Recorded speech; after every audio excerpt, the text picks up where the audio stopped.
Hi there, I'm Daniel from By the Brush Miniatures, and today I'll be showing you how you can start your Flesh Eater Court's army for Age of Sigmar.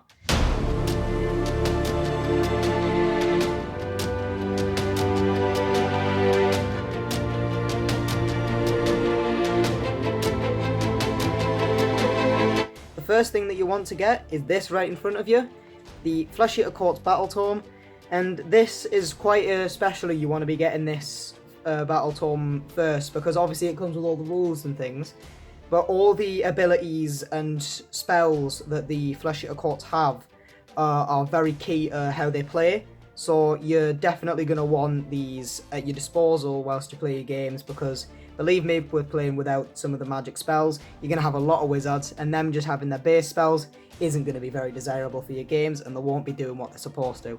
So this is going to be one going to be the very first thing that you get, alongside the next thing that I'm going to show you right now. So the very first actual kit that you want to get is, as you may have guessed, the Start Collecting Flesh Eater Courts box. This is how I would recommend building everything from that box. What you do get in the box is a Ghoul King on Royal Terrorgeist, which I will be building separately as a Terrorgeist and a Ghoul King. This is because it gives you just more models to put on the field. You get a unit of 10 ghouls, which I would leave them how they are. Don't bother with a courtier. You will want to get one eventually, but not if you only have one squad of 9 ghouls. It's just not necessary yet. And then I would recommend, but you don't have to, but I would recommend building a squad of 3 crypt flayers rather than crypt horrors.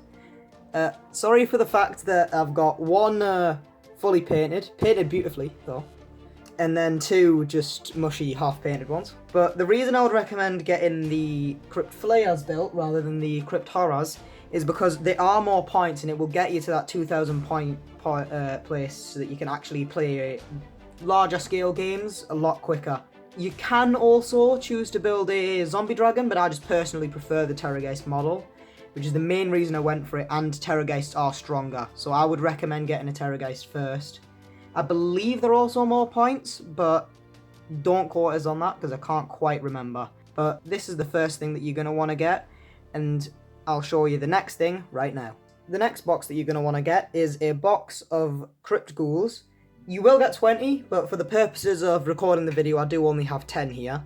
But rather than building 19 Crypt Ghouls and then 1 Crypt Ghast, I'd recommend building 19 Crypt Ghouls, as usual, and then a Crypt Ghast Courtier, or rather I would recommend getting 18 Crypt Ghouls, 1 Crypt Ghast to lead that new unit that you've just got, so that you can have 2 battle line with extra attack for the Crypt Ghast, and then a Crypt Ghast Courtier. The reason I would recommend getting him is because you do have more Crypt Ghouls on the field, and believe me, Crypt Ghouls die very quickly, especially if you're fighting certain opponents that can just rip through squishier targets. For example, immediately come to mind Edeneth Deepkin's Namati Thralls rip through these instantly, and the character, the courtier, is just going to stop that from happening by bolstering up the unit, because if you don't know, all the courtiers, each type of unit has a courtier variant,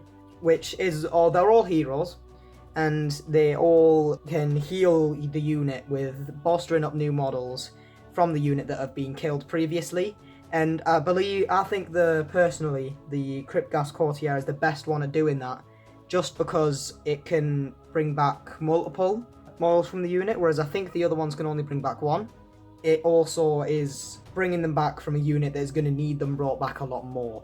So that's the reason you should get all that, and the next thing that you should get, I'll show you right now.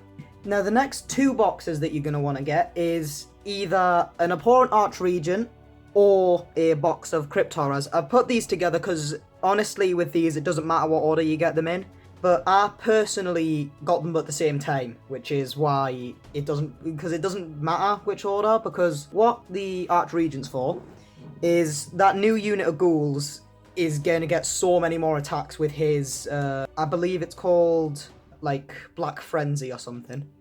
I think that's completely wrong, but basically his basic spell that he comes with.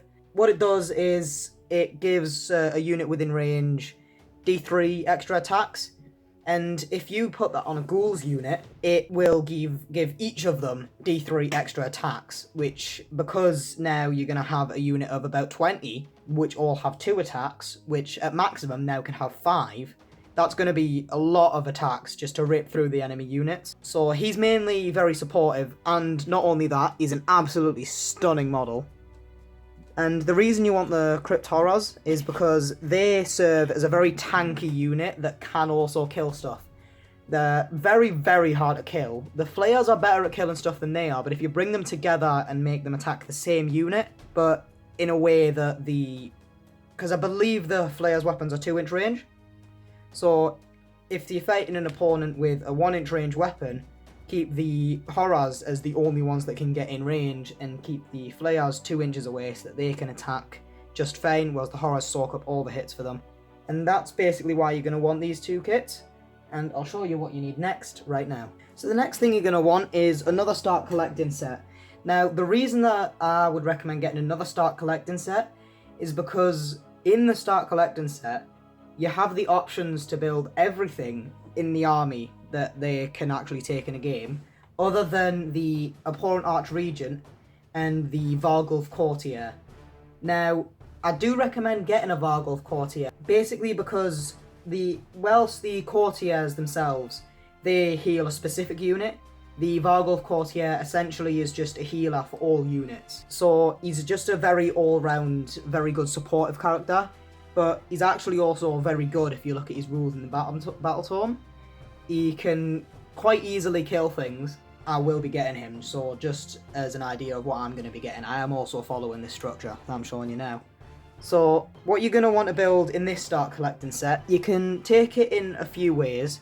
One thing that isn't going to change, that I would recommend at least, is the crypt ghouls. You're again just going to want to build them the same way that you did the first kit. You're just going to want 10 normal ghouls. You don't want another courtier. At least I don't think you need it. For the Terrorgeist and the Ghoul King, I'll get to them after. So if we just go to the flayers, you can take this in 2 directions that I would recommend at least. Well, we'll go with the flayer route first. You can either build another 3 flayers to get a new unit of them, or what I would recommend doing and what I'm going to do is build 2 normal flayers, and then make, rather than the Crypt Infernal, make the Crypt Infernal Courtier so that you also have a Courtier for your flayers, and you'll also have a unit of 5 then, which will be dangerous. Or, alternatively, you can go down the Crypt Horrors route and essentially do the same thing for them. Just either make another full unit of them so that you have 2 units, or make a unit of 5 of them and then make a courtier for them, which is what I would recommend doing again. Now, for the Ghoul King and the Terrorgeist, what I would recommend doing with this is building a zombie dragon rather than a Terrorgeist and actually mounting the Ghoul King on top of it. Mainly, it's just more variety with your units, so that also you'll avoid having this duplicate model. Well, it's a cool model, I don't personally like having to have duplicate models. And also, it's more gameplay variety to have him mounted. And obviously also you'll have a zombie dragon, but he'll also fit in a leader slot. So you'll have another leader, and he'll be a very, very tanky, but you'll also be a magic user. So that's why I would recommend building him. And then that's when I would recommend getting the Vargulf, right after that start collecting set.